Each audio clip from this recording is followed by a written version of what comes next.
Hello everyone, ఈరోజు ఇంట్లోనే ఒక 2 ఇంగ్రీడియంట్స్తో హెయిర్కి ఒక మంచి మాస్క్ అయితే చేసేసుకుందాము. నేను ఇక్కడ కట్ చేసేది ఏంటంటే, నేను ఇండియా నుంచి వచ్చేటప్పుడు నేను గోరింటాకు జస్ట్ ఓన్లీ గోరింటాకు పొడిని చేయించుకొని వచ్చాను. ఇంట్లో ఉన్న గోరింటాకు తీసి దాన్ని మొత్తం లీవ్స్ అని తీసేసి దాన్ని ఎండకు కాకుండా నార్మల్ దాంట్లో ఎండిన దాకా ఉంచి దాన్ని మిక్సీ పట్టింది తీసుకొచ్చుకున్నాను. ఆ మిక్చర్ ఏదైతే ఉందో అది ఒక 2 to 3 స్పూన్స్ బేస్ మీ హెయిర్ లెంత్ని బట్టి మీరు తీసుకోవచ్చు. నాకైతే 3 నుంచి 3.5 స్పూన్స్ అయితే పట్టింది. దాంట్లోకి నేనైతే ఒక ఎగ్ సరిపోద్దని అనుకున్నాను. తర్వాత కొట్టిన తర్వాత అర్థమైంది ఏంటంటే, నాకు ఒకటి సరిపోదు, 2 కావాలి అనేసి.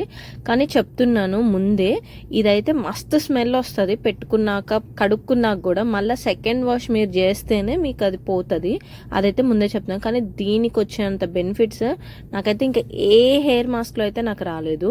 నాకు ఎందుకో తెలీదు, ఈ ఎగ్ అండ్ ఈ గోరింటాకు చాలా బాగా పడుతుంది. నేను ఇండియాలో ఉండేటప్పుడు ఏంటంటే, ఇట్లా పొడి కాకుండా డైరెక్ట్గా చెట్టుకు డైరెక్ట్గా తీసేసుకొని మిక్సీ పట్టేసుకునేదాన్ని. ఇప్పుడు మనకి అవైలబిలిటీ లేదు కాబట్టి ఇలా తీసుకొచ్చుకున్నాను. కానీ ట్రస్ట్ మీ, ఇది చాలా బాగుంటుంది. దీంట్లో అయితే నేను ఇంకేం కలపను. కానీ ఆ రోజు నాకు మెంతులు వాటర్ ఉంది, కొంచెం నాకు గట్టిగా కూడా అనిపించి నేను దాంట్లో కొంచెం పోసాను. ఇదైతే కంప్లీట్లీ ఆప్షనల్, పోసినా పోయిపోయినా ఏం లేదు. దీనివల్ల అయితే హెయిర్ చాలా లాంగ్గా పెరుగుతుంది. ముందు స్కాల్ప్ అంతా చాలా నీట్గా క్లియర్ అవుతుంది. ఒక్కసారి అయితే ట్రై చేయండి, మీరే నమ్ముతారు. ఫస్ట్ వాష్లోనే మీకు అనిపిస్తుంది. అంతే. ఈ వీడియోలో నెక్స్ట్ వీడియోలో కలుద్దాం. Bye bye.